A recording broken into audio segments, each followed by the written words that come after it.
Magkakaugnay. Yan ang binitawang salita ni House Committee on Justice Chairperson Jervy Luistro base sa mga inilabas na dokumento noong nakaraang pagdinig ng komite.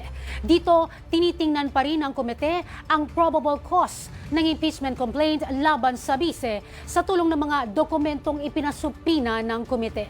At mula sa Batasang Pambansa, si Julian Bunag, live read. Julian, kung noong nakaraang linggo isang mahalagang testimonya ang tinutukan ng Committee on Justice sa kanilang pagdinig, ngayong araw mga numero, dokumento at tax records naman ang kanilang kritikal na tinututukan ngayon sa pagdinig.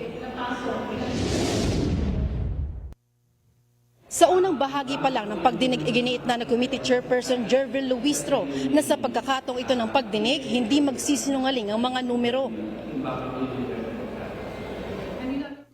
This is the part where the numbers have to be studied, compared, analyzed.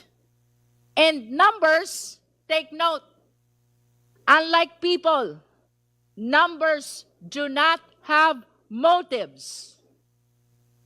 Numbers do not lie.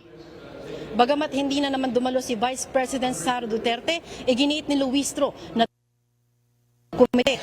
Dito nilinaw muli ng kongresista na hindi pa to ang paghuhusga at hakbang lamang para matukoy ang probable cause ng complaint laban sa bise. As Congressman Benny Abante stated, sisilipin natin kung may usok. Dahil kung may usok, tungkulin nating hanapin kung nasaan ang sunog.